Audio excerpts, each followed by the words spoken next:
What's up, guys? I'm gonna be honest, I was just going live 5 minutes ago and I was talking and I was like, wait a minute. I checked and I was like, wait a minute, I forgot to click the live button. So we're gonna forget all that, guys, but I already see some of you in the chat. What's up, guys? We're talking about UFC 310. It just went down last night. Obviously, I made predictions on Thursday, did a whole live. It was like a 90-minute live. A lot of you guys really supported. What's up, Piggly Wiggly? I see you in the chat. Jimbo, what's up?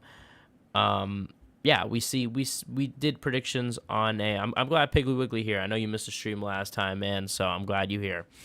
Look, at the end of the day, we did some predictions on Thursday. It was a big, long 90-minute video. I saw some people like the long form content, so I'm glad I made the decision to keep these streams up. Right? Originally, I was not keeping them on. I was putting them private, but I'm like, now let's let people go back, and it seemed like a lot of you guys are enjoying it.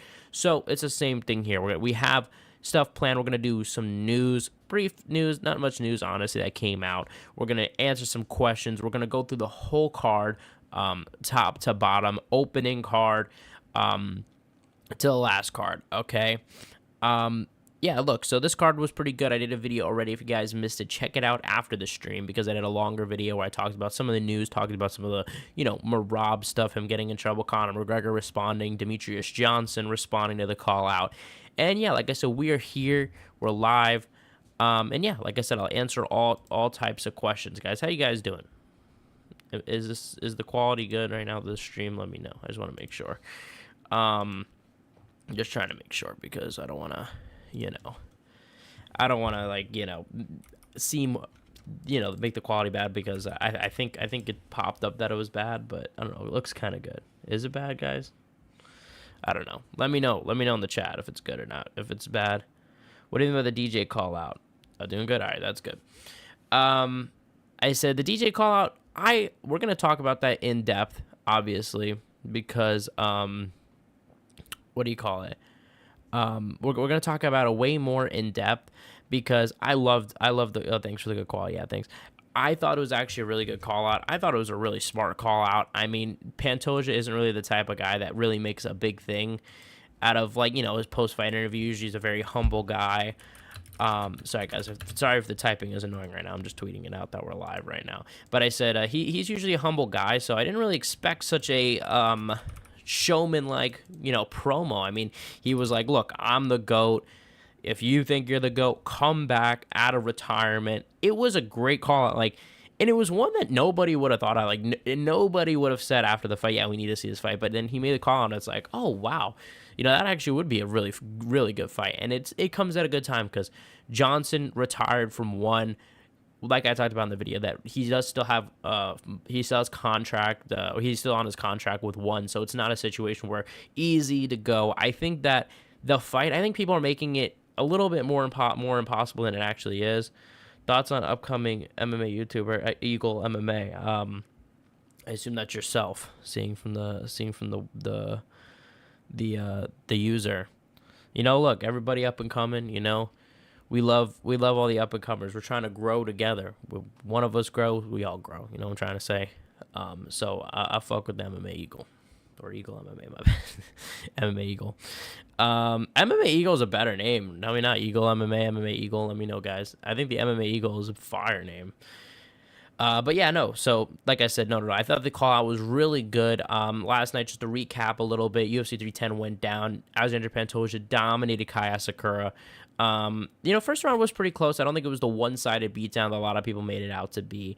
I predicted Kai Asakura, so maybe I'm just saying that to cope a little bit. But the first round was decently close. We saw Kai Asakura almost land that knee that I thought was like, oh my god, it was a really fast knee. I'm excited to see what Kai Asakura does next. I think it's going to be a fun fight. I mean, there's a lot of matchups. Brandon Royval, Kai Asakura would be a phenomenal fight, I think. Give the content out. Thank you, my man. I appreciate it. Asakura, Royval's a good fight. I mean, there's just so many good fights. I mean, at 125 for Kai Asakura. I mean, you know what I mean? Hold up, guys. Let me just tweet this out. We are live. Hey, what's up, Jimbo? Thanks for the membership, bro. I appreciate it. Bro. Appreciate the support. I love Jimbo. Does Pantoja try going double champ status if DJ doesn't go for it? I honestly think that's like really the only next thing for him. I mean, who else is he gonna fight at 125? Sorry guys, I'm just right now just trying to get this out of the way.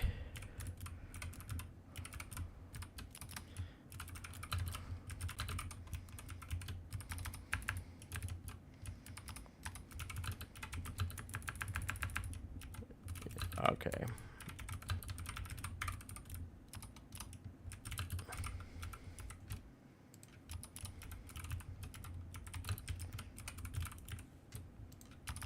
All right, guys, I tweeted this out, so now we're good. All right, now we're back 100%. What's up, John Dong? Let me read some of the chat. No, but yeah, so let me answer this question. Does Pantoja going for double champ status? I was thinking this last night. I think that's like the, I saw somewhere that apparently if O'Malley had won, they were going to do that, like Pantoja versus O'Malley. Now, I don't know who said this. I don't know if it was like, I don't think Dana White said this because I think I would have known about that, but I don't know if it was Pantoja, so you got to take that with a grain of salt because obviously Pantoja O'Malley had that sparring beef. If you guys remember, like that there was that spar between the two where O'Malley hurt him with a body shot. So I wouldn't be against it. I mean, Merab and Umar is going down. Who's next after that?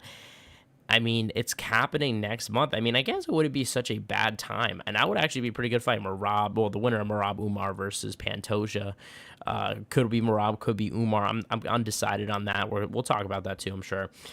Seeing that fight. We're also going to talk about UFC 312 in a little bit. That got announced. I want to talk a little bit in depth about that getting announced. So so let's see. Figgy is number 1 flyweight GOAT, Pantoja number 2, and DJ is unironically number 3. Wow, what the hell are you talking about? He beats a bunch of nobodies. Nah, like you got. You know what it is? Is like I respect the long winning streak.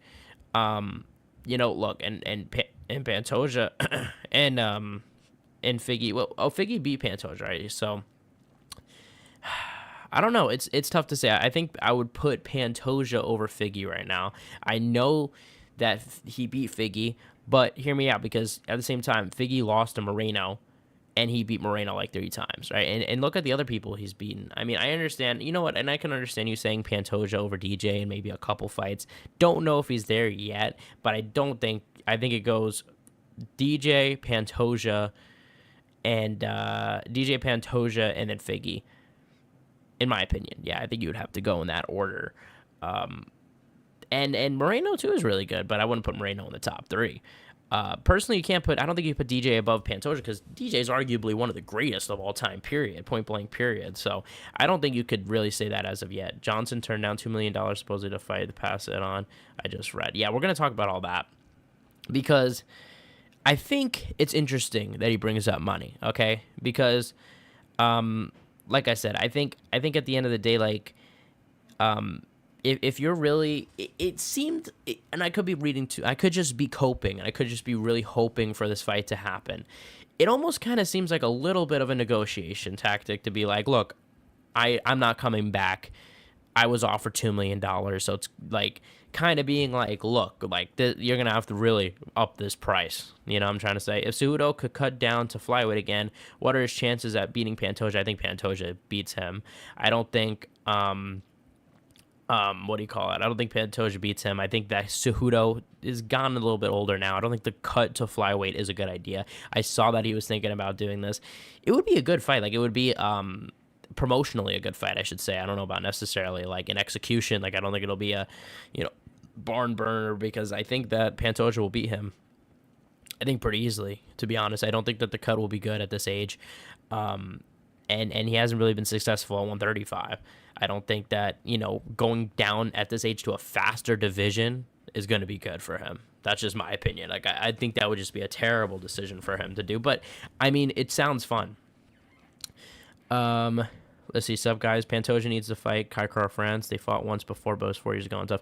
Yeah, I was thinking, like, I was very surprised when they came up with the Kai Asakura matchup. I thought they were gonna go with Kai France. That's just what I thought, but obviously they did not. And Kai France is still there. I mean, Kai France coming off of a first round KO of Steve Erceg. It was a pretty good performance. Let's see what else. What's up, John Dong? I think I said already. True. Johnson turned out $2 million. Yeah, I saw that. We just talked about that. If Cejudo could cut down a flyweight, yeah, we just answered that too. I think I just skipped actually one of the things though. I respect your opinion, bro. I'm just a bit of a wild card now. It's all good. Like I said, honestly, I will say, look, Pantoja, there's a bit more of an argument, especially after last night, and especially if he goes out there. I think he'll beat Kai Asakura. I don't really know who is going to be a challenge for him at this stage. I mean, Askarov, the only guy to beat him. Askarov, I think, retired. Did he retire or did he go to the PFL? I don't remember, but he's not in the UFC anymore right now. So yeah, let's see. It has to be there. There's no way he declines bigger. He has to be. There's no way he declines a bigger payout. I don't know. Yeah, look. This is what I was trying to say in my video. Maybe I'm coping, but at the end of the day, DJ is a fighter. I mean, how big of a deal would it be if he comes out of retirement to beat the current UFC flyweight champion? For his legacy, he would be the GOAT. If he does that, it would be, I mean, he would be the GOAT, period. I mean, coming back, he would be the MMA GOAT. I mean, dominating the UFC, dominating one. And then, I mean, obviously he lost to Rod Tang or... not Rod Tang. Who did he lose to? Help me out, guys. But whatever. He dominated one, dominated UFC, and then comes back after retirement at 38 years old, beating this unbeatable force at flyweight, and then retiring. Yeah, that'd be huge. Like, I think at the end of the day, he's a fighter. I think that's worth more than any payday. And I mean, look, and at the end of the day, I'm sure part of DJ kind of feels slighted by the UFC. Kind of feels like, hey, look, he was treated unfairly. I think him to come back, beat their champion, and really make a statement, I think that would do wonders for him. Like, I think internally, I think that would be very, the word I'm looking for is it would be satisfying for him. Who's the better flyweight, GOAT, Cejudo or Moreno?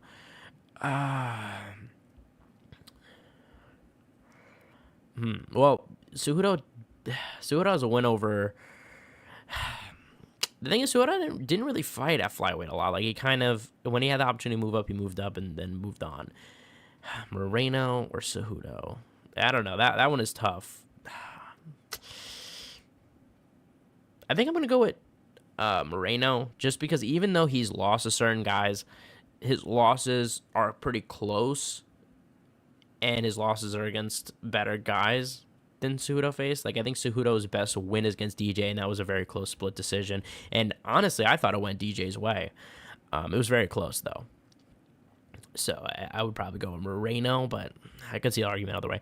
I can still smell UFC 310 from here. The next day, it stunk. I didn't think it was bad, the card. I didn't think it was actually that bad. If Bruno Silva and or Charles Johnson get up in the rankings, they could really test. Yeah, Charles Johnson is someone I could definitely see getting that fight next year at some point, especially with how shallow, the division is. And the division isn't necessarily a bad division. It's just that Pantoja is just beating everybody. But let's get into some news real quick before we start, because let's start from top to bottom. I think a lot of people want me to start.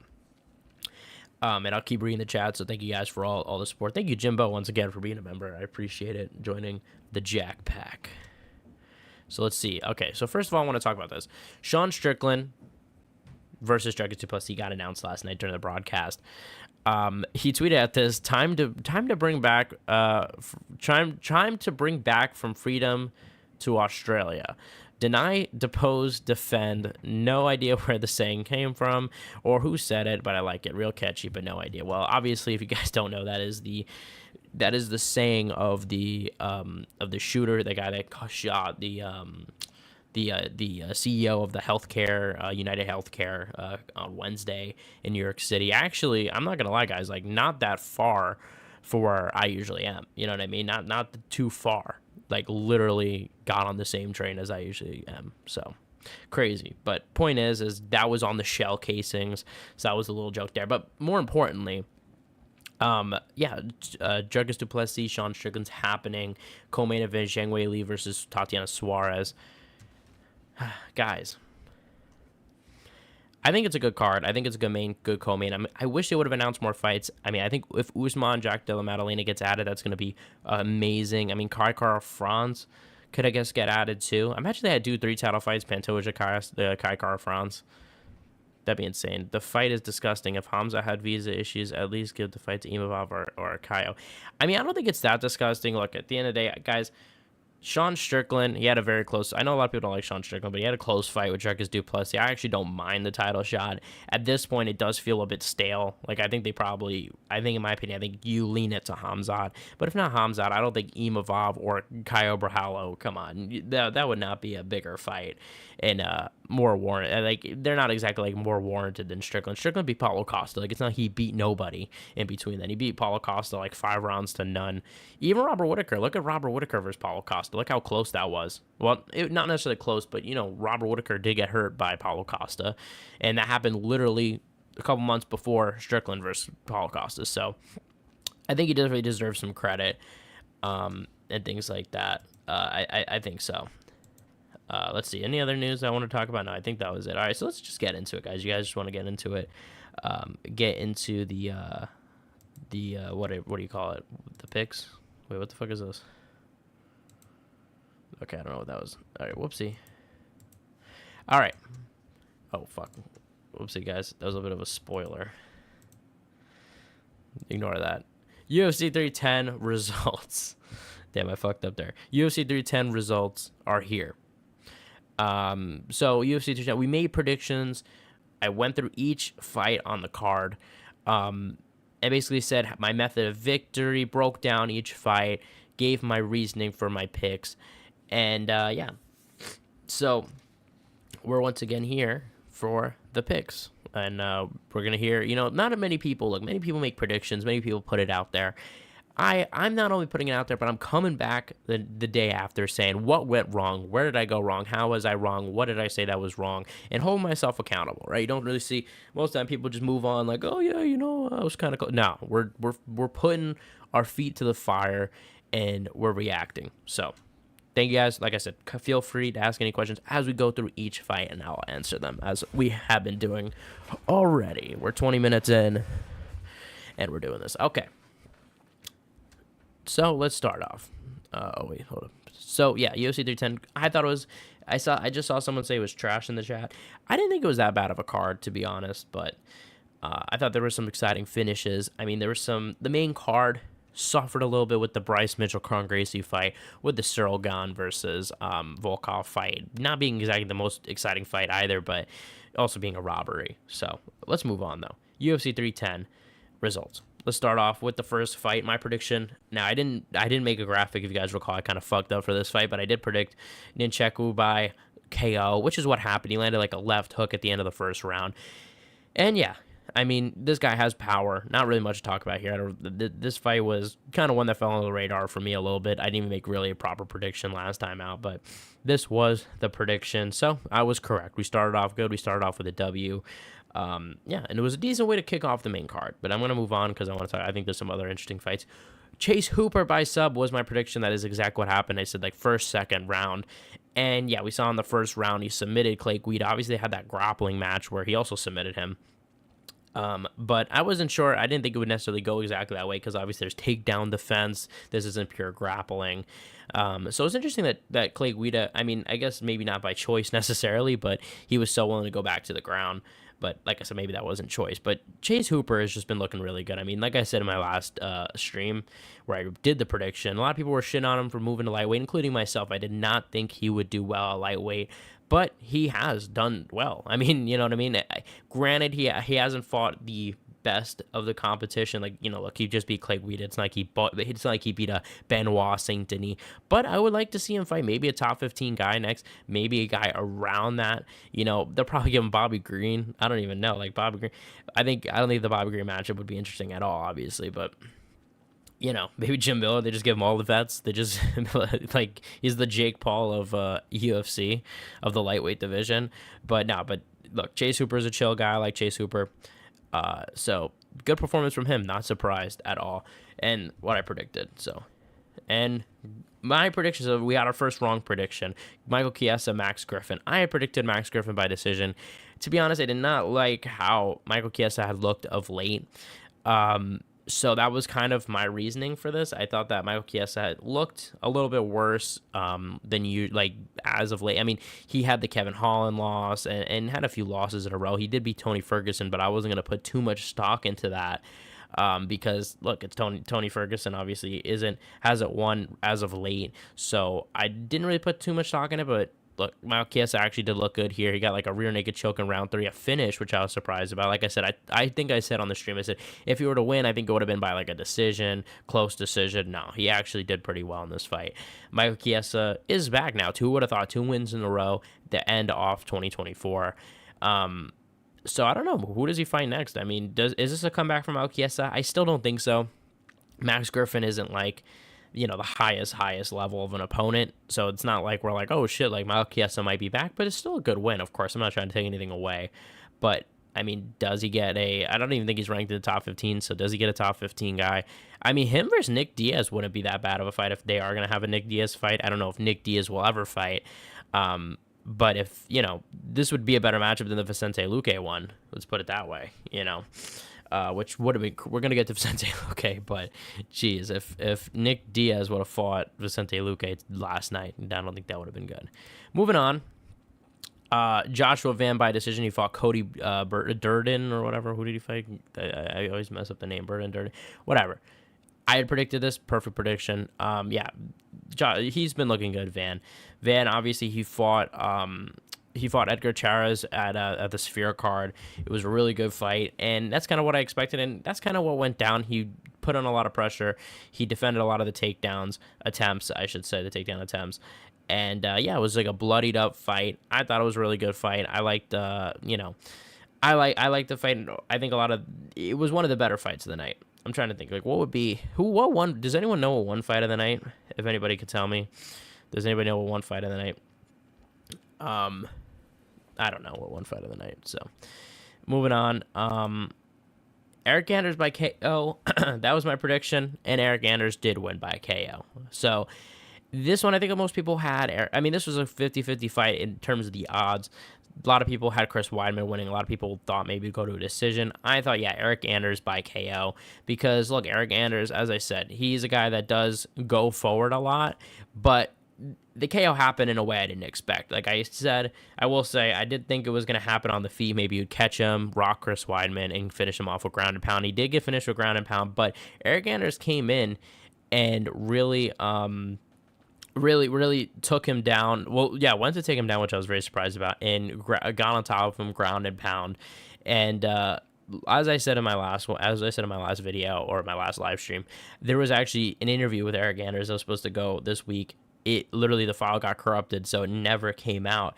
But I did ask him. I was like, obviously, like, hey, what's your game plan, this and that. And there'll be more interviews to come. Like, I am working. There'll be I think there should be some more interviews coming up in the future. So tune in for that. But Eric Anders, basically, I kind of said something about about him standing with him, and he made like a comment like, wherever the fight goes, I'll be ready.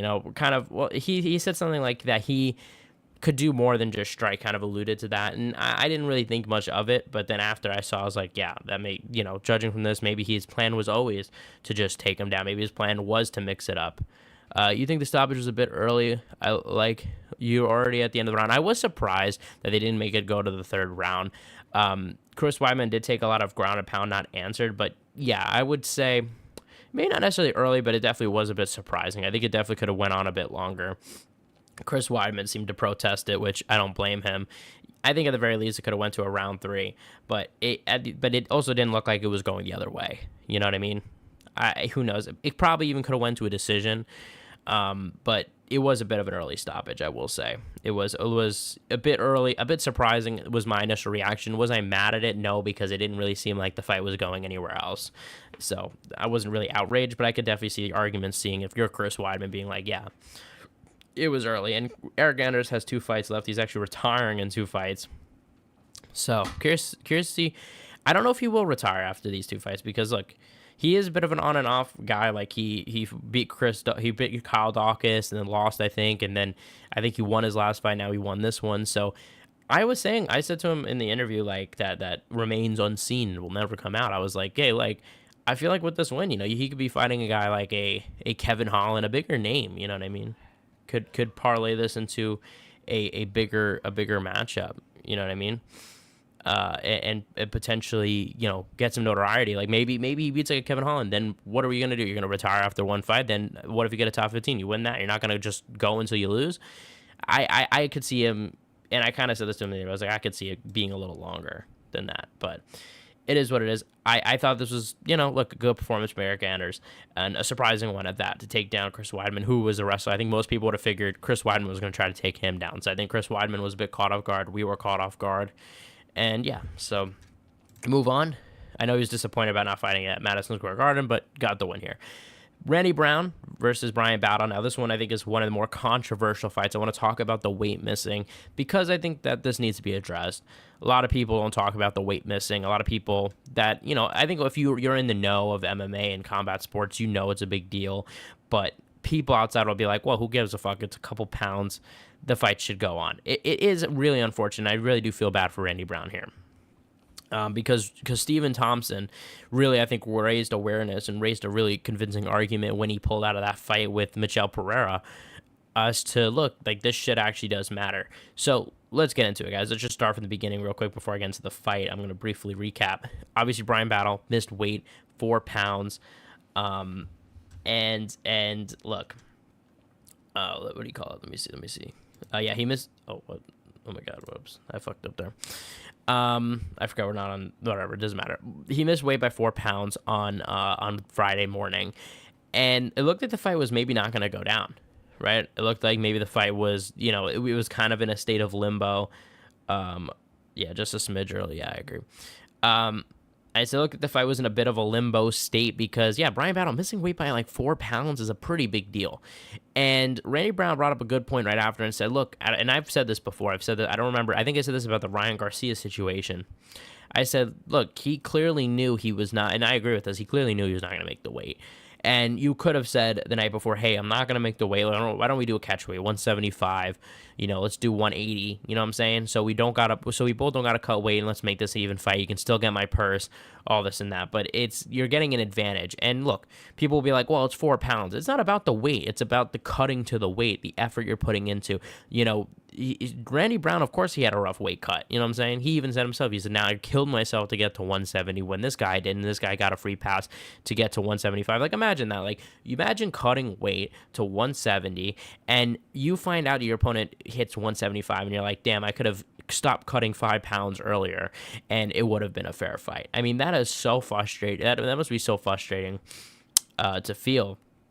And so with that being said, I wasn't sure. I felt even more confident at Brian Battle not winning by at all. Like a lot of people criticized the Randy Brown pick, but I was like, nah, I think Randy Brown got this. Randy Brown looked good early. He had fast combinations, fast hands, and I was like, yeah, this is looking good. But Brian Battle did a lot of clinch work, did a lot of pushing Randy Brown against the cage. Round 2, and round 3 was very close. I could kind of see the argument for Brian Battle, if I'm going to be honest. I would like to rewatch the fight maybe and see who I definitively choose, but I do think that Brian Battle might have just edged it, but I also could see arguments for Randy Brown. But it was a very close fight. I went to a split decision. I know Dana White disagreed with the decision. I know a lot of people disagreed with the decision, saying it was a robbery and saying that, yeah, Brian Battle should have won. I mean, I'm sorry, Randy Brown should have won, which is my prediction. I thought Randy Brown was going to win. But like I said, you got to feel bad about the whole weight miss situation. I mean, at the end of the day, like I said, and like I said, Stephen Thompson made a very convincing argument when he fought Michel Pereira. He said, look, Stephen Thompson agreed to fight Darren Till when Darren Till missed a couple pounds, and Darren Till won by split decision. And this fight was a split decision. Like, it's a really good comparison because who's to say if maybe Randy Brown didn't cut all that weight, maybe cut a little less weight, maybe he would have gotten the decision, maybe he would have had more energy. There's a 1,000% an argument for that. Seeing how close the fight was, came down to this. If Randy Brown, maybe Randy Brown would have had more energy to defend, like to push him away from the clinch and maybe get a knockdown, maybe would have had more power. There's all those arguments, and it's unfortunate that it's kind of just a percentage of the purse. Now, what's also really tragic about this, and then I'll move on, is Randy Brown isn't Stephen Thompson. Stephen Thompson has fought for a title. Stephen Thompson has a YouTube channel. Stephen Thompson has, his school. He is well off Stephen Thompson. Randy Brown, he needs the money, and that is most likely why he took this fight. He doesn't really have the option. He's a lower ranked fighter. These aren't guys that could afford to pay all these coaches, pay hotel fees, pay, to go to the fights. and have the fight canceled. He can't afford that. And, maybe the UFC would have been able to pay him, a certain amount that would have covered a lot of those fees. But Brown, still, he needs the money. Like, he doesn't just need the money for his fees. I'm sure he needs money for his family. He needs money for whatever payment he has. He's probably getting paid. I wouldn't imagine he's getting paid like, 200,000 or something. I wouldn't even imagine he's getting paid 100,000. You know what I mean? And Randy Brown, when's the last time he fought? I don't even know. Like, did he fight this year? I don't know. You guys count me out with that. But I don't know if he fought this year. Maybe he fought all last year. If he fought last year, then you're talking about a whole year without a paycheck. And so you don't really have the luxury that Stephen Thompson has to be like, yeah, I don't want to, pick, I don't want to fight. You know what I mean? And this is an unfair fight, so I'm going to wait till the next one. Or I'm going to wait another month or wait another whenever they could book me onto a fight card. And because of this, he risked it and said, look, this is my only option. And he lost by split decision, nonetheless. Felt like battle could have been a bit more impressive, to be honest, 1,000%. I mean, I'm sure he was cutting a lot of weight. I'm sure he wasn't in good shape. And another thing, too, is Brian Battle. I mean, his excuse basically being that he wasn't, basically admitting he wasn't disciplined enough, which is crazy, in my opinion. Maybe it is time for him to move up to 185. I know a lot of people have been saying that. He fought his career a lot at 185. Recently came down to welterweight a couple years ago. Won the Ultimate Fighter at middleweight. So he's a pretty big dude. If he could get that weight cut under control, then that's good. But at a certain point, if you can't do it, if you really can't make those cuts, and he's cutting out everything and it's not working, which it could be, maybe it's not necessarily an issue of he's not being disciplined. Maybe it's just he is disciplined and he's only getting so far because it's such a hard weight cut. So that we'll see. But we're going to move on. Oh, this is a good fight I want to talk about. Aljamain Sterling, I talked a little bit about this in the video, but I want to talk more in depth here. Aljamain Sterling versus Movsar Evloev. Now, as I said, I talked about this on Twitter. I talked about it in the video, but let me recap the fight real quick. Aljamain Sterling, first round. I mean, this was a straight-up wrestling match. So 15 minutes, an exhausting pace from both guys. I think both guys really put their egos on the line and said, hey, we want to make a statement. Our wrestling is better. This wrestling is better, and really put a stamp on it. Now, I don't think we got necessarily a definitive answer on whose wrestling was better. Movsar Evloev, it seemed like at the end of the exchanges got a little bit better, but it would have been, it still would have been dope if we got like a long wrestling match between the two. I think that's the only way we're going to find out if whoever's the better wrestler. But in the first round, I thought Aljamain clearly won the first round. I don't think that anybody debates that. Second round, clearly Movsar Evloev won.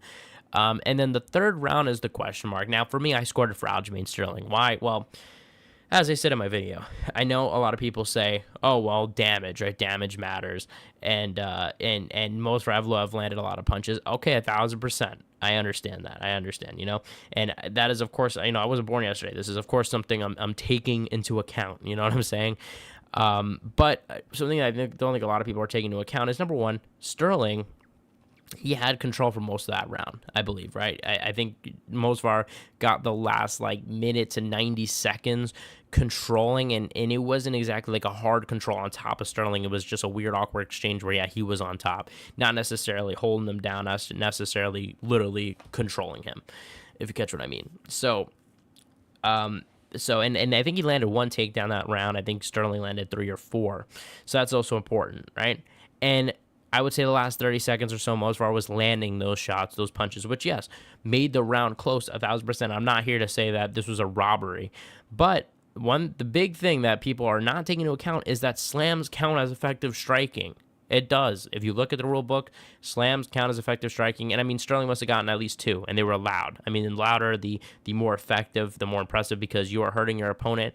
And I think because of that, I gave it to Aljamain. I think that the people saying damage are ignoring the slams, because I think a lot of them don't know that, look, that actually does count as damage, as effective damage. And I think that I'm not going to sit here and say it was robbery. It was a very close fight, obviously. It was definitely less close than the Cyril Gane fight, which we're going to talk about later. But it's a close fight. I mean, at the end of the day, it was a close, it really could have went either way. And, I thought Aljo won, though.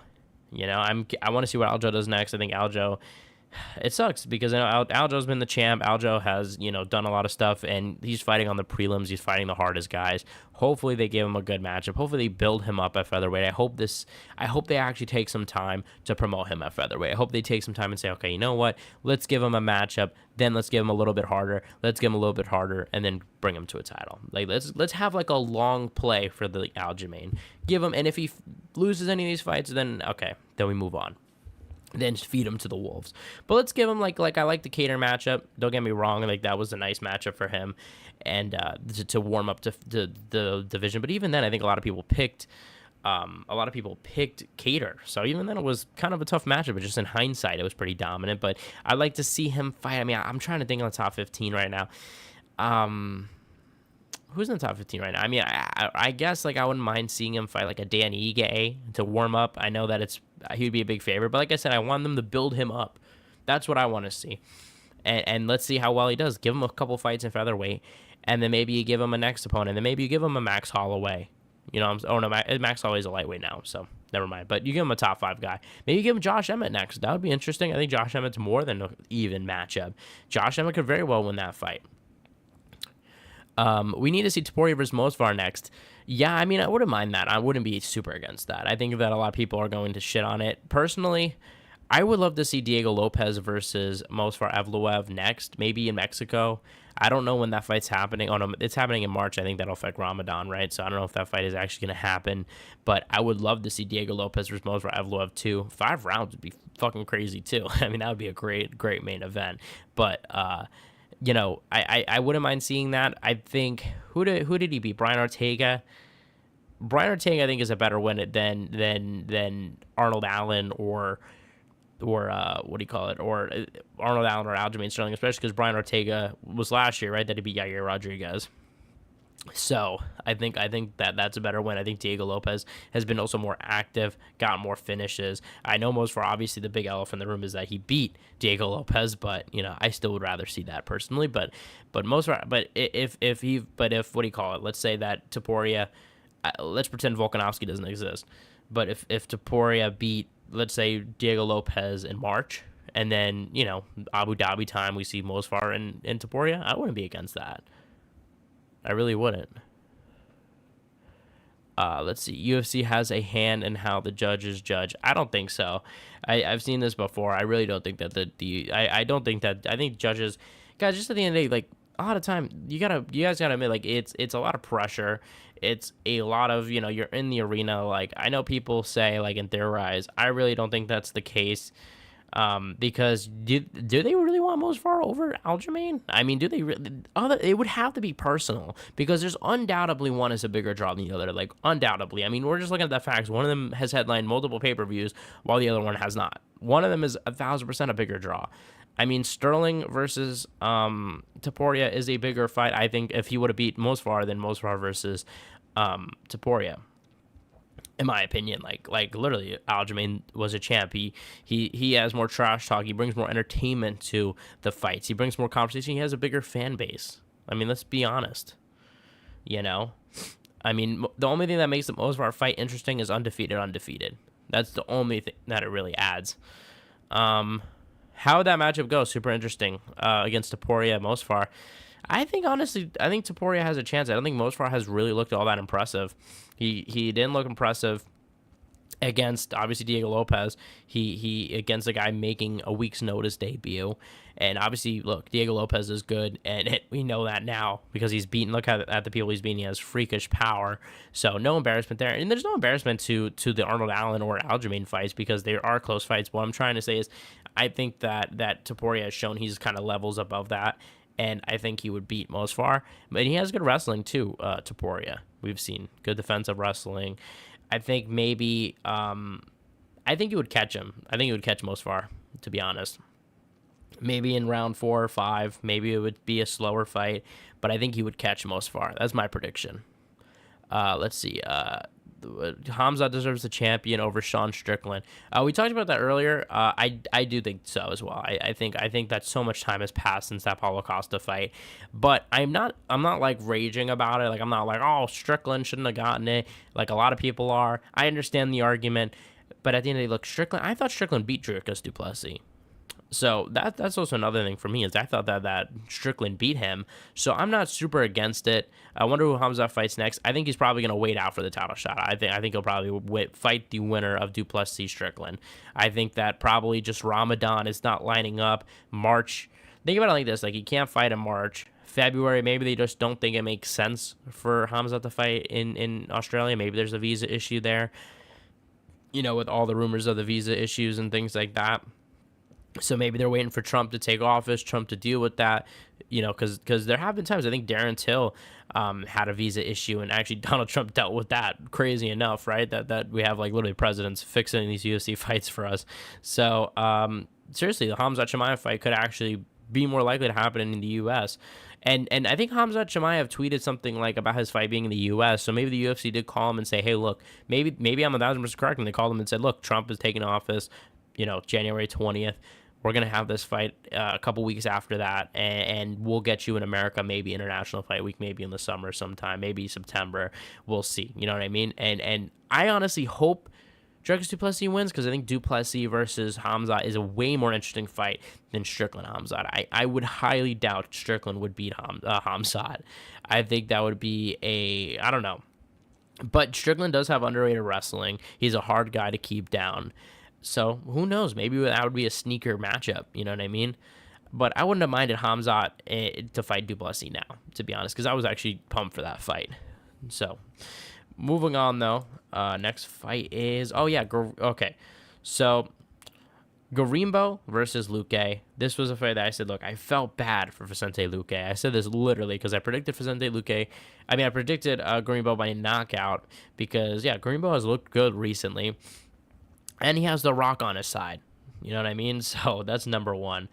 And look, so Vicente Luque and Garimbo, the fight ended quickly. It was like a 50-second. I think it was the fastest anaconda choke in UFC history, funny enough. And look, like Vicente Luque obviously gets a lot of Doris anaconda chokes. And Garimbo got dropped early. Vicente went for the submission, and it was lights out. It was a crazy fast finish. Vicente Luque is back. Who did he beat? He beat someone last time, right? Vicente Luque is coming off of a win, or is he not? Is he coming off of a win? Who did he beat last time? Did he lose last time? I don't exactly remember. But look, he's back. This was a very good win. Look, Garimbo did take the fight on short notice. But I think, look, if only Nick Diaz was in there, man, because Nick Diaz, obviously that video came out. It looks super concerning. The video is Nick Diaz, 1,000% confirmed it is Nick Diaz by multiple sources, like just through MMA, like literally it's Nick Diaz. The question isn't if it's not Nick Diaz. The question is, when was that video taking place? And that is something up for a dispute. RDA, are you saying that's what should be next for him? I don't mind that matchup, actually. That sounds like a good matchup, but RDA might be out for a while. He tore his ACL. Wouldn't be surprised if RDA retires, or has one more fight and retires, because that was a nasty injury to his knee he suffered in October, so he's going to be out for a minute. I think Luque will probably fight before then. Like I said, no, I said, who did I say that? No, I said Chiesa should fight Nick Diaz, but who should Luque fight? Luque, I wouldn't mind. Like, give him a good matchup. Give him a fun fight. Give him a fun matchup. I wouldn't mind seeing that. But yeah, good win for him. And we move on. Let's move on to, Dominic Reyes versus Anthony Smith. Oh, never mind. They fought last year. RDA. Oh, my God. Yeah, RDA. Yeah, you're right. They did fight last year. What the hell? They fought in the main event, right? Yo, what the fuck? Yeah, that ass. How did we all forget that? Is that who Vicente Luque last beat? Because Luque won that fight, right? Or no, did he not? Who did he beat RDA? I don't remember. This is so long ago. I totally forgot that fight even happened. It was like a fever dream. But no, I do remember that being the main event of like an Apex fight night. Dominic Reyes versus Anthony Smith. This was a fight that I think most people predicted Dominic Reyes by either decision or knockout. Totally forgot. Oh, yeah, I know. Me too, honestly. I honestly totally forgot. I don't even remember who won. I don't even remember. I'm trying to remember who won. I think it was Luque, though. Luque won, right? Yeah, he beat RDA. Yeah, that's what I thought. So no surprise there. But Reyes beat Anthony Smith, no surprise in this fight, because, look, Anthony Smith, you got to feel for him. He was walking out. I was very emotional on the walkout already, which is not a good sign because he lost his coach slash best friend due to a heart attack, which is absolutely insane. I mean, just imagine, dude. Like, you're this guy that's been training you. You're literally your best friend. You just hear on the phone. Like, I don't imagine Anthony Smith hearing this a couple weeks from his fight. Hey, yeah, he had a heart attack. He's dead. Like, that's terrible. Really bad. And he, and obviously, like, he's not going to pull out of the fight. He came into the fight, was trying to win, emotional on the walkout. And yeah, Dominic Reyes won. I mean, I didn't think that there was any way Dominic Reyes was going to lose unless Dominic Reyes' chin was really that cooked. And I still think we should make Johnny Walker versus Dominic Reyes the no chin matchup.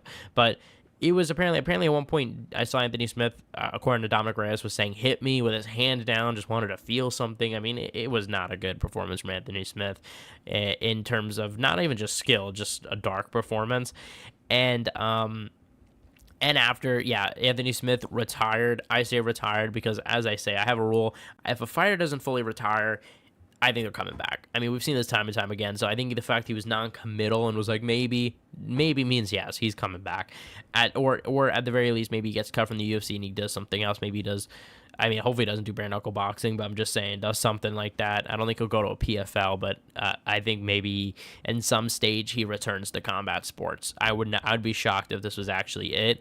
Maybe he takes a year off. Maybe he takes a decent amount of time off. Maybe he doesn't retire from the UFC. At the end of the day, he glazes power slap, so I'm sure he's in the good graces of Dana White.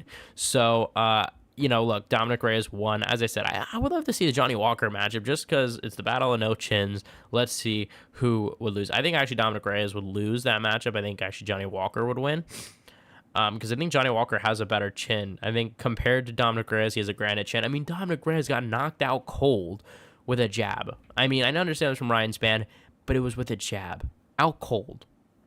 That's insane. Okay? I mean, that is insane, period. I mean, I can't get over that. But let's get to the main card, shall we? Nate Landwehr versus Del-Ho Choi. Once again, I know we're kind of on this like little bit of a rut of wrong decisions, bad decisions, so to speak. So Landwehr, I predicted Landwehr by KO. I thought that the time off from Choi was not going to be good. Evod Bill Algeo did have a good performance there, but hasn't really won besides that. But Choi put on a really good performance. I think a performance that makes me say, I want to see him against a top 15 guy. Maybe give him Aljamain. No, Aljamain and Choi. Not that that's not like, now that Aljamain can't win that, I'm just saying I don't think that Choi should be moved up that far ahead, and I think that would be really doing Aljamain Sterling dirty just because there's not much to gain from a matchup like that. But Del-Ho Choi won by KO. It was a boxing clinic, outboxed Landwehr, made Landwehr wrestle. It was not the back and forth war I thought it was going to be, but got a TKO win similar to the Chris Weidman fight. I was surprised when that fight also got stopped. Not saying that it got stopped, that it shouldn't have been stopped. I don't mind it because, like I said, I didn't really think that there was much else that was going to happen in that fight, but it was a bit surprised. I don't know about you guys. Maybe you guys were like, thank God. It just, to me, like, I felt like the fight wasn't stopped already. Why stop it when at the end of the third? You know what I mean?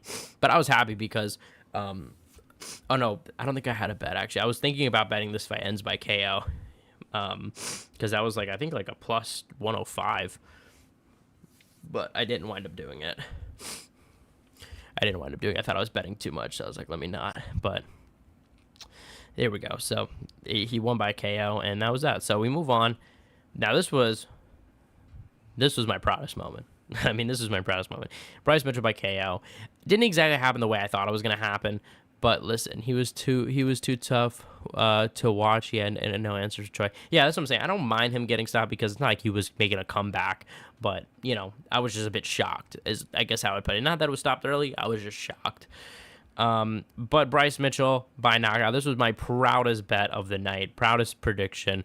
Because, yes, it didn't happen as I thought it was. I thought it was going to happen on the feet and maybe some ground and pound. But I thought the knockout was a brilliant move from Bryce Mitchell, a guy who kind of acts like an idiot sometimes. This was really brilliant and really well calculated and really had, a good change up and realized the pattern of Kron Gracie and did it. And I thought it was I realized what he did right away, and I was like, yeah, that's a really smart move. The first round I was surprised to see Bryce Mitchell willing to grapple as much as he was. I know he said that he didn't want to grapple, and Gracie kept pulling guard. And respect to Mitchell, because I know Gracie's been getting a lot of hate online, but he gave a lot of respect to Kron Gracie for his family, for obviously all they've done in the jiu-jitsu. I mean, obviously Royce Gracie winning the first UFC. I mean, you know what I mean? So you got to give him a lot of respect, and his family respect. I am the brightest night. I am the darkest night. I am ascending. What's up? Yo, you're always supporting the channel, so what's up, dude? How you been, man? I always see your comments. Welcome to the stream, bro. So yeah, look, so basically, I thought this was going to happen on the feet. We saw, like I said, Mitchell, does not have any professional. Now he does, his first KO ever, but he did not have any KOs prior to this. But he dropped Edson Barboza, right? He hurt Ilia Topuria. I mean, we're talking about Ilia Topuria here that he hurt. And he has decent striking. He's not like a dumbass on the feet. No, he actually has some decent striking. But I was surprised that he was so willing to go to the grappling. I felt like there were times where he engaged in the grappling. I know he said he didn't, but I mean, I feel like I saw with my own eyes. Like, he seemed to be engaging with the grappling. And yeah, we saw. I mean, Kron Gracie. I mean, just. Look, and I feel like Kron Gracie, I defended him last time and said, look, he's getting a lot of hate. I felt bad for the guy, but at the end of the day, you're not doing anything different. Like, what are you doing? Like, you're going in, you come out and you say, oh, yeah, I understand that my last performance was limited, this and that. He's saying, look, he's picking up more skill sets. Comes out and does the same exact thing. I mean, there was literally no difference. Quite literally no difference. Was pulling guard, trying to get a submission off his back against a guy who's a better grappler. What do you think about Bryce rapping? Because Bryce is actually a decent rapper. He actually is a pretty good fucking rapper, surprisingly. Maybe we'll listen to it after these predictions. But he's a decent rapper. I don't know if I'll get copyrighted. That's my only concern. I don't think so, because I don't think it's like I don't think he posted on any streaming or anything. But he has bars, bro. He actually is a pretty good rapper. But no, he has hot rapper. And what's up, Jimbo?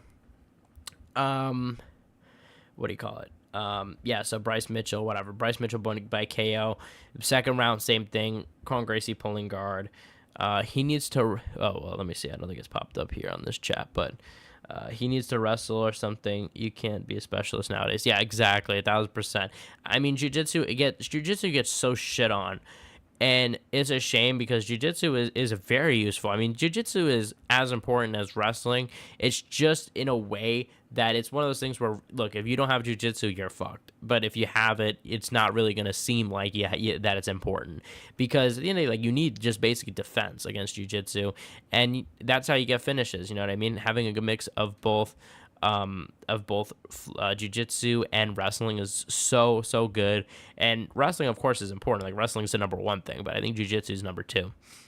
What up, y'all? I'm from Florida, but relocated from North Central Arkansas in 2010. I'm kind of a weird creator. I make content I want I want to fuck the algorithm. Damn, man. Look, just keep grinding, man. You know what I mean? And you'll see it, man. Just put your head down, grind it with the content, and just work on it. Work on being better, and be better with each video. What do you call it? So then we get to round 3, and Kron Gracie, as he pulls guard, we see Mitchell put his elbow on his neck and slam him down, slam the back of his head, and I think that was what really hurt him. And then he lands 2 vicious elbows, putting out Kron Gracie cold. Or not cold, but pretty much out cold.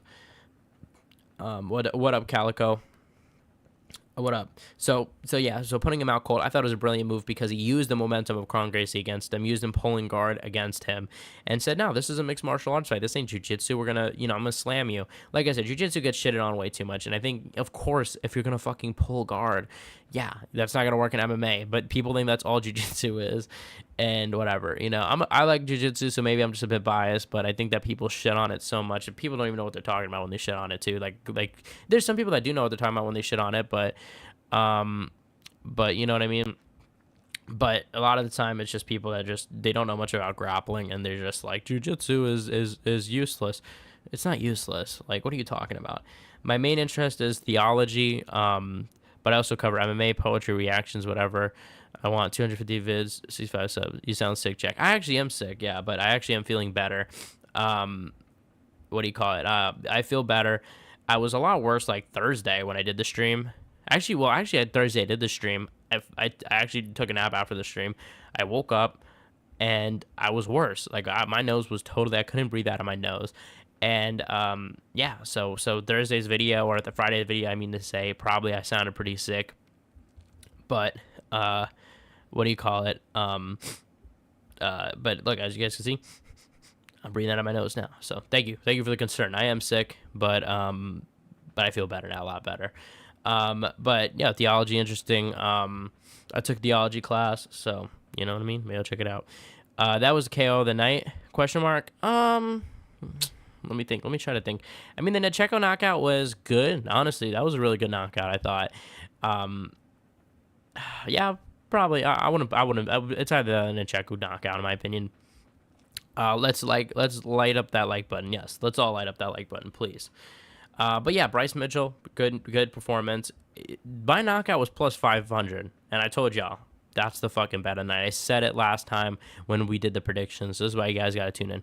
I said bet of the night knock. I think that was a great bet, and yeah, $5. I think it was like 35 or something like that. Something like that. I think it was like I got like a promo with it too, so I don't even know what it was. So yeah, Bryce Mitchell by KO. It was a bit of a risky one, but why not? Kron Gracie, I think, should probably not fight in the UFC.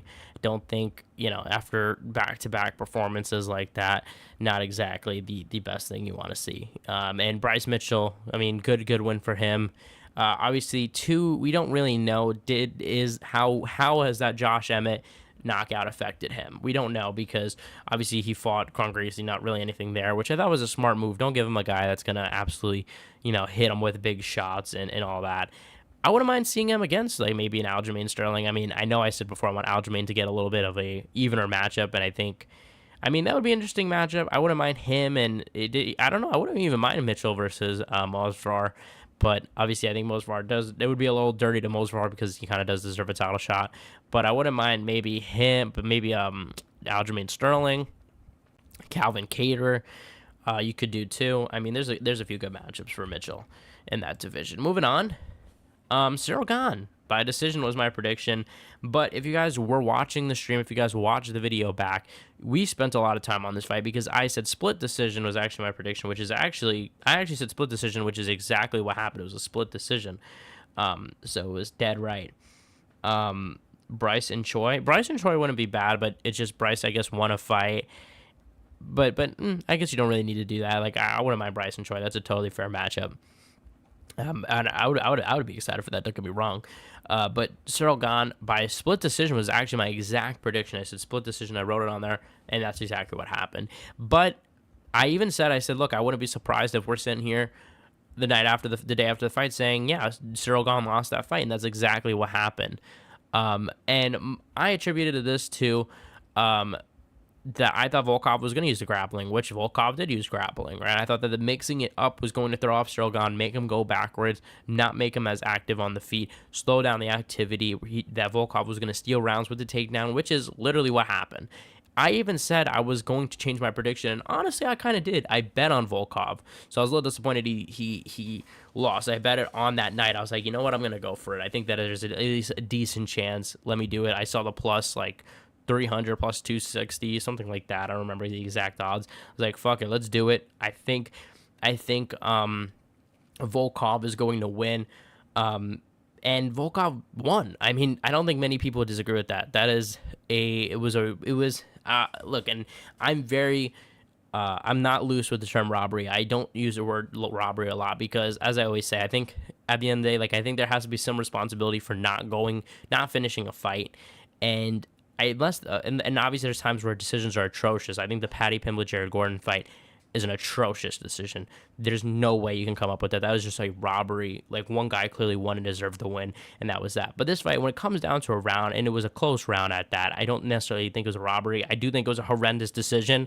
I think that I don't know who would come up with this decision, but I thought it was a horrendous decision. I did not think it was a good decision at all. But don't know if it was a robbery, so I'm not up in arms necessarily. Well, I am up in arms about it. I think it was. I think it's enough to be up in arms about it, but not to say it was a robbery. And this is like, be like, okay, now you're just stupid. Like, I would think you don't know what you're looking at if you think Cyril Gane won the fight. And I haven't really seen anybody come out and say that. I mean, a matter of fact, actually, I have this actually. Thankfully, I reminded myself of this because I almost forgot about this. But interestingly enough, I saw this come out where we see the scoring for the fight from the media. We have one Dan Segura from MMA Junkie. Credit to him for being one of one, but he scored at 29-28. And we have literally everybody else from, SureDog to CombatPress.com scoring at 29-28 Volkov, which is what I scored it. And even Zane Simon of the MMA Viva section scoring at 30-27 Volkov, which I don't agree with that. But, I mean, that's a lot more. In my opinion, 30-27 is a lot more likely than a, than a Volkov, than a Cyril Gane win. To be honest, I think 30-27. Gane ran after the fight. Yeah, Gane did not think he won the fight. Gane was ready to dip out, and he was very upset with himself. Cyril Gane also grabbed the fence. The ref should have restarted the fight with Gane on the ground. I think, a point should have been deducted there. We actually talked about that on the Discord. If you guys haven't joined the Discord, it's in the link in the description right now. You guys could join that, and we talk live through the fights and stuff. But we talked about that on the Discord. I had said, a point should be taken 1,000%, because, what the hell is that, he clearly kept himself up that way, and we see this all the time. Fence grabs don't get punished enough. It needs to be. This is a huge deal a lot of the time when there's a fence grab.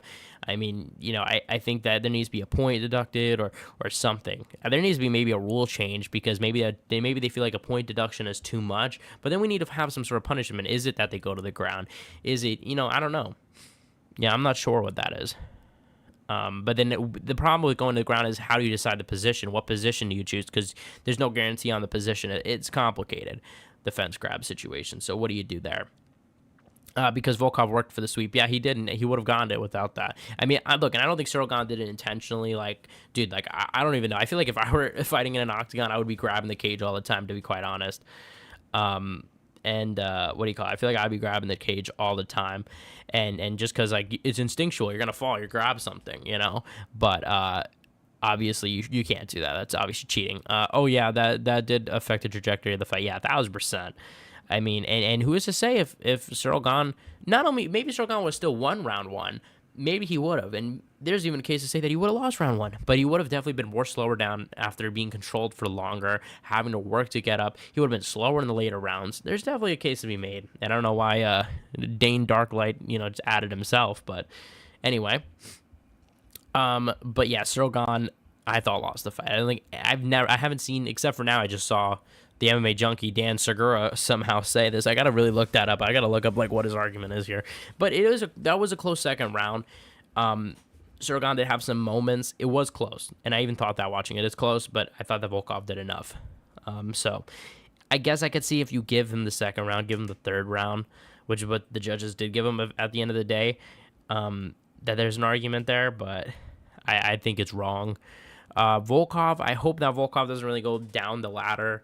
I think Volkov has really looked impressive as of late. I mean, he's been really putting it together. I think mixing in the grappling and the striking has really worked for him against just fighting a lot smarter, fighting with tactical game plans, using his advantages over people well. He used the grappling advantage over Tai Tuivasa to get the win. He used his length advantage over Sergey Pavlovich. He's really putting it together as of late. His only losses as of late have been Cyril Gane and Tom Aspinall, which he just beat Cyril Gane, in my opinion. And yeah, he did get 50-45 in the first Cyril Gane fight, but outside of that, he's been doing pretty well, and who has he lost to besides that in a long time? I mean, I don't think there was a time where everyone was asking for the Derek Lewis Volkov fight. I feel like Derek Lewis is below him now, two below him.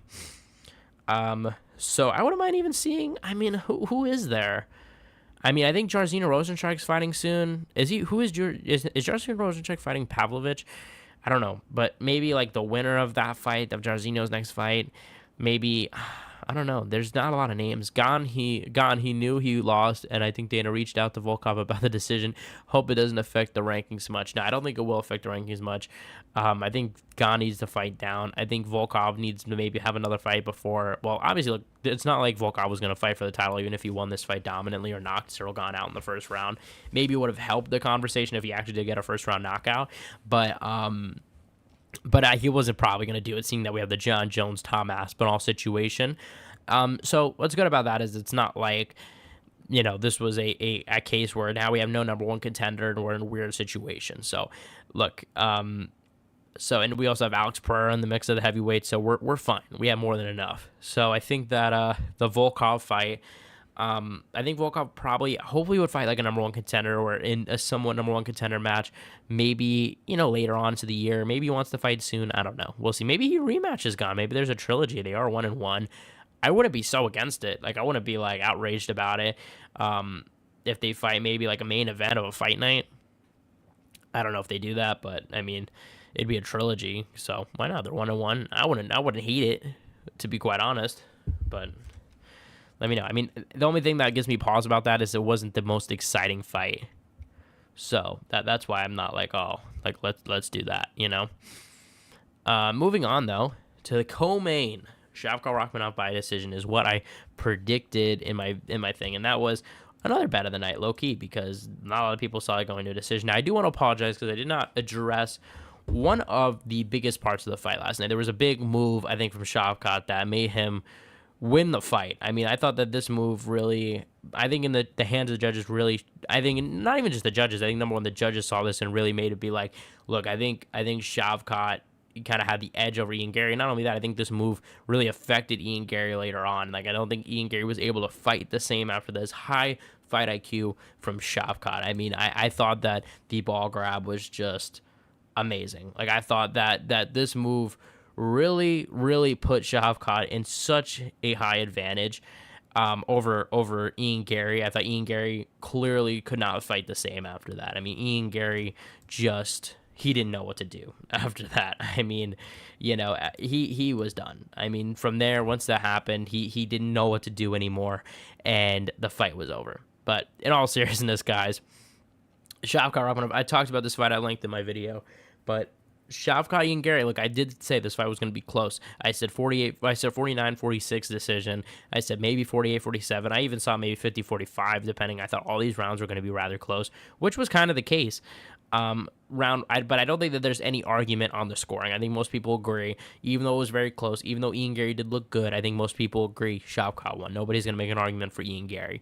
Round 1 and 2, clearly for Shavkat pressing Ian Gary up against the cage. And I felt like the referee broke in and said, look, you can't clinch. I think that affected things a lot.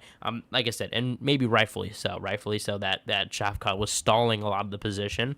So I don't really blame the referee for jumping in, but I think from that, that really changed the trajectory of the fight and it made Ian Gary easily use his footwork, because Shavkat, I think, was less likely to press him up against the fence because he kept getting in trouble for it. And we saw Ian Gary on the back foot, throwing the calf kick, throwing the jab, picking apart Shavkat, which is what I said how Shavkat was going to win if he was going to win this fight.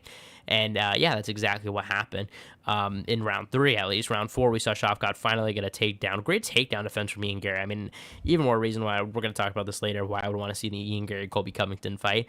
But, and then we get to round 5, where we see Ian Gary, I think it was kind of a slip from Shavkat, and we see Ian Gary take full advantage and get a takedown, or jumps on his back and nearly gets her a naked choke. I mean, I thought this was it. I mean, you look at Shavkat's face right now.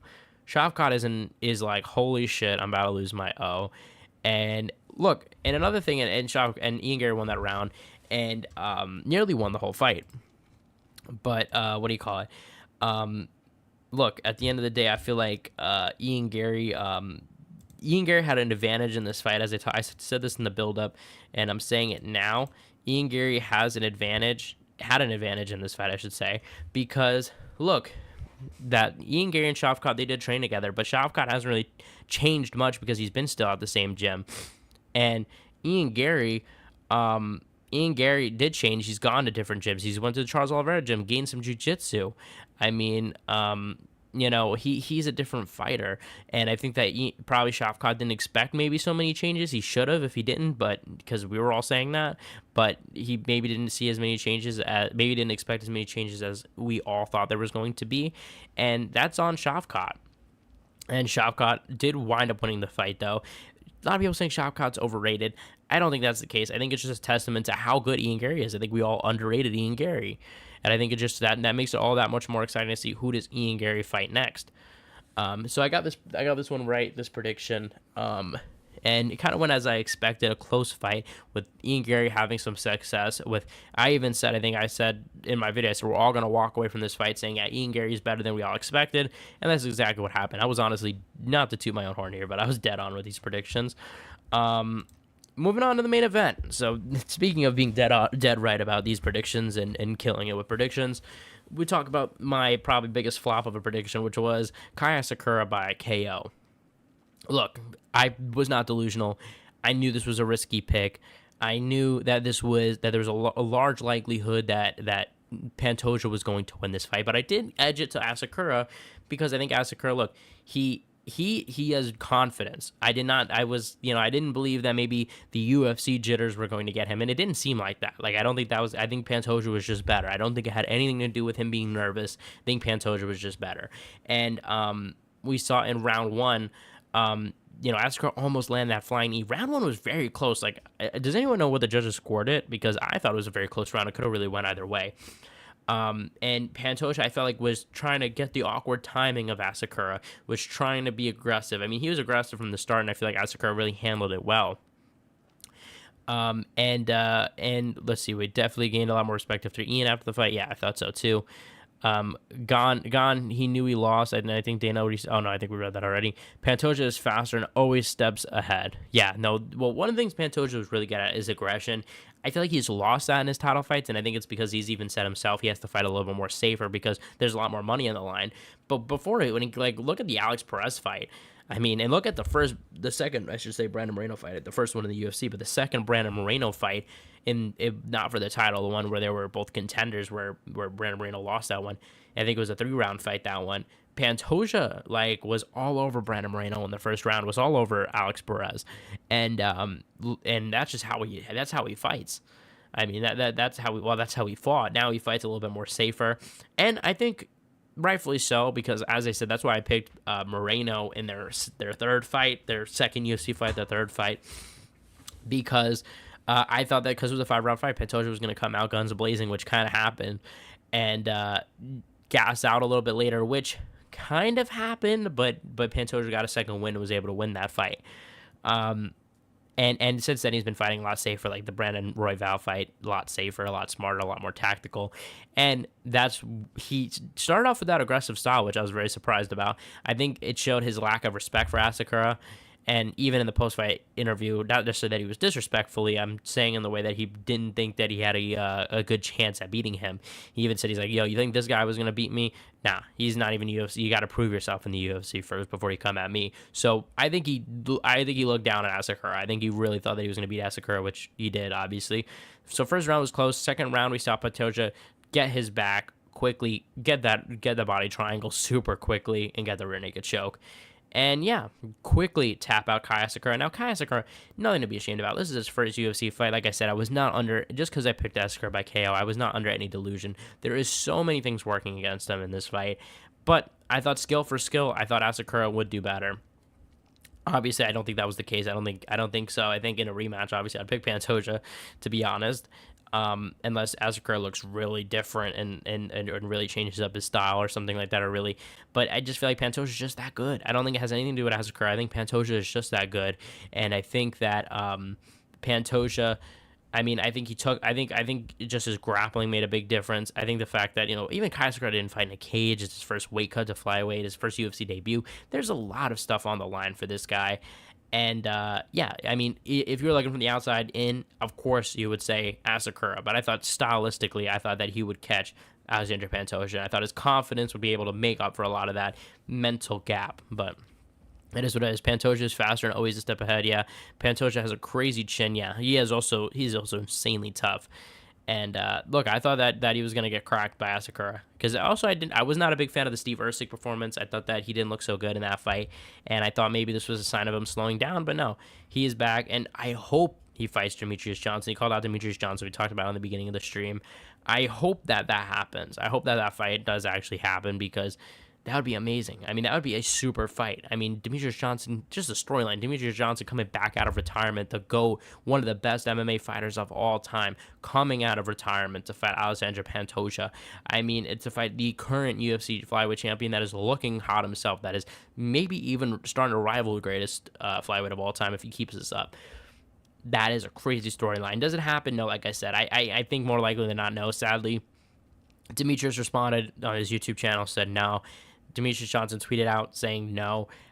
I don't put that much stock into that, though, because like I said, I think at the end of the day, Demetrious is a fighter. You know what I'm saying? If there's enough public demand, I could see him changing his mind. And if the money is good, I could see him changing his mind. The big concern for me is the one situation, the one contract. How do they get around that? Does one let him go? I don't think one is doing so well financially. So maybe one just says, look, whatever. Look, you fought for us. You're not going to fight anyway for us. It's either UFC or nothing. You can go. And or maybe they work out something. Maybe they work out some sort of deal. Maybe they get paid off. I don't think that kind of thing would happen where they would get paid off by the UFC. Maybe another trade happens. I mean, you know what I mean? Maybe. But I feel like there's ways to get around the one thing. But I just feel like because of all these obstacles, you gotta first get DJ to agree. You gotta get one to agree. You gotta get all these different entities to agree, and I think you also gotta get DJ in the USADA system again. So does this fight even happen? Like in 6 months, do we really care if this fight happens? You know what I'm saying? If the fight, I would, but do a lot of people, is it really worth it? There's a lot of question marks about it. So in my opinion, that's where I stand with that. So these were my predictions. Let's see. So how did we do with predictions? So obviously, look, what was our overall score? 8-6. 8-6. So not exactly the best, but we'll do this for the next pay-per-view, UFC 311. I really found this really fun to go through each one in depth, talk about it at length, and do a full-on prediction for each fight. Really do a deep dive. Next card is insane as well, so we're going to have a lot more to talk about too. We're doing a live stream Thursday, 4 p.m. Eastern. Let's see, what else? We're not done yet because we also have to talk about my bets because, as you guys saw, we did some bets last time we talked about it. Shavkat by decision did cash in, plus 275. Really good bet.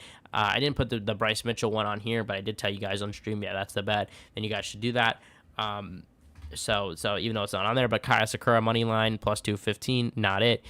Sterling money line, not it. And our parlay did actually hit. If you guys actually did this parlay, it would have hit. Hooper money line, of course. Gon Volkov over 1.5. Shavkat money line, and Reyes for plus 105.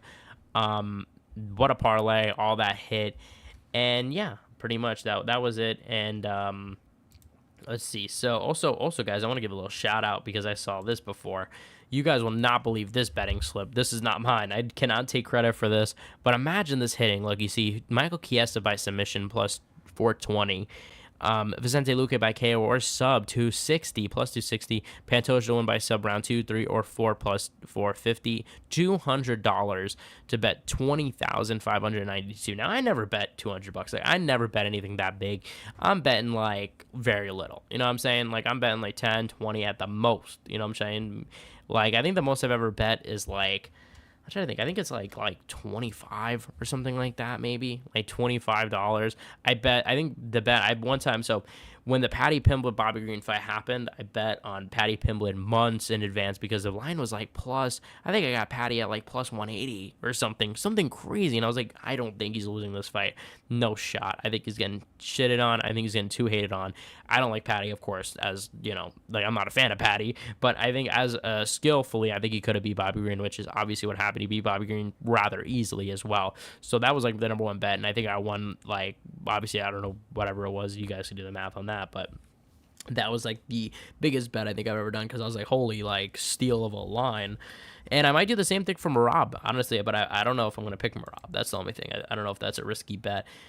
First things first, you know what I mean? But before we go, guys, also, as always, we're going to check out the news on Twitter real quick just to make sure we didn't miss anything new coming out. Let's see, where is it? Colby Covington, oh my God. Why Colby Covington is live right now? Going to the greedy and ungrateful, loving the future of misfits. Who the fuck is this? Clown, why'd you kick Slim out of Misfits? Slim got kicked off Misfits? What the hell? Slim is... I don't know if Slim is about... I don't know if this is about Slim. I don't know. I don't know what they're saying about Slim, but I'm curious about that. Remember, so now Colby's live. Dean refuses to fight Low Carquet. He will lose his belt.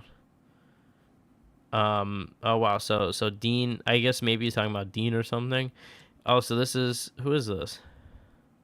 Hey Dana, I am the man who will carry on the will of the great Conor McGregor. I am going to be UFC champion. Kai Asakura, for example, as a champion who can only fight 3 rounds. Oh my god, I'm a rising champion and ready to fight 5. Let's keep going. Dana White. Oh, so he trains with Conor McGregor. I guess he won. So I gotta be careful because I don't want. Oh my god, yeah, you guys saw this. Arman Sarukian starting his diet tomorrow, but he's reesting out right here. Crazy. He's like what, like a month and 10 days away from the fight. I speak for everyone when I say we want to see the Emmett rematch. We did not want to see the Emmett rematch. We did not want to see. I was thinking that too before, but I don't want to see that. KSI is good to do 8 rounds for his next fight, and his next opponent will have a say in that. Wow, that's pretty shocking. Pretty shocking. And yeah, you guys saw Joe Rogan not putting down his phone, and that's the KO. But we're trying to look. This is, you got fucked bad. Like everyone knows that Dana White says to him, say what you will about Dana White, but the UFC won't be the same when he's gone. Yeah, no, that's facts. Dana White definitely has made the UFC what it is, and he loves the UFC, man. Let's see. Vicente Luque has had them agreement on his cell phone lock screen since the day he signed the contract, according to his management team. What the hell is this? What's your prediction about Colby versus Buckley next week? I want to do more film breakdown, but as of right now, I think I'm going with Buckley. But I want to do a little bit more breakdown. It's tough to say because is Buckley ever really fun, like an aggressive grappler? I mean, nobody's really as aggressive as Colby, and Colby's older in age. Colby's had a long layoff. I'm just surprised Colby's taking the fight. I mean, there isn't really much for him in the game. KSI's press conference for his next fight is planned to take place before Christmas, so we should have some news about KSI's next fight getting announced. I wonder who that's going to be. I mean, I wouldn't be surprised if it's Darren Till at this point because Darren Till and the Tommy Fury fight fell through. So I think that would be the logical pick. Miles Varevlov calls America to respect law. I don't even know what that is. Let's see. Yeah, obviously Demetrious Johnson saying he's not going to come out of retirement. And the ball grab. We know. Is that why actually his shorts got ripped? I mean, those fingers are kind of in the crack right there. I'm trying to avoid a lot of the copyright because I'm not trying to get in trouble. Get the whole stream shut down. Let's see. I'm trying to like avoid the other like non-UFC shit. You know what I'm trying to say? I wouldn't mind Fury versus whatever KSI 2. Honestly, Give versus Salt Poppy. Let's see. And look, this is Colby. Let's see, what are the replies to this? How old are you? Why are you streaming your gambling? Why are you gambling and ripping off your shirt? Did he rip off his shirt? Oh my god, he did rip off his shirt. Let's go, boys! We in this! Let's go! Whoa, let's go! What? Remember Jorge said he had a gambling addiction? Like, I'm starting to think maybe this is true, that he owes all this money to loan sharks and shit. Yeah, let's see. Is there anything else? I'm trying to get some UFC stuff. It was a bullshit decision. Yeah, I think we all agree with that. Yeah, Demetrious Johnson responding. Let's see. Ian Gary did respond. I love all the Maybe support. We'll take a look at this a little bit. I appreciate you. 25 minutes with the baddest man in the division. When everyone was afraid to step up and step in, I did. I mean, it's true. And I showed the world that fucking boogeyman, that people that they think's the scariest man in the division. He's fucking human. Yeah. He's I don't know. I feel like that Ian Gary, though, is taking the wrong approach. Like, I think for Ian Gary, like, I liked when Volkanovski already fought Islam and people were praising him. That Volkanovski was like, look, like a lot of you guys thought I didn't have a chance, but I knew I could beat Islam, and I know I could beat Islam. So I'm not happy with this. I'm upset I lost. And I think coming out of this being like, well, you know, I made him look human. I feel like it kind of lowers your own stock a bit, in my opinion. Gary didn't mind the crotch grab and didn't react to it. Yeah, I know, right? I thought it was a little bit weird that nobody reacted to that, right? Kind of went under the radar. Look, this is what I was talking about, guys. There was a point in the first round where he put his hands down and was like, punch me, and I obliged. Yeah, I mean, you gotta have to do it. Let's see. I don't know what the hell that was. Gordon Ryan. Let's see, guys. But I think that might be it, guys. That might be it for the news. That might be it for everything. Let's see.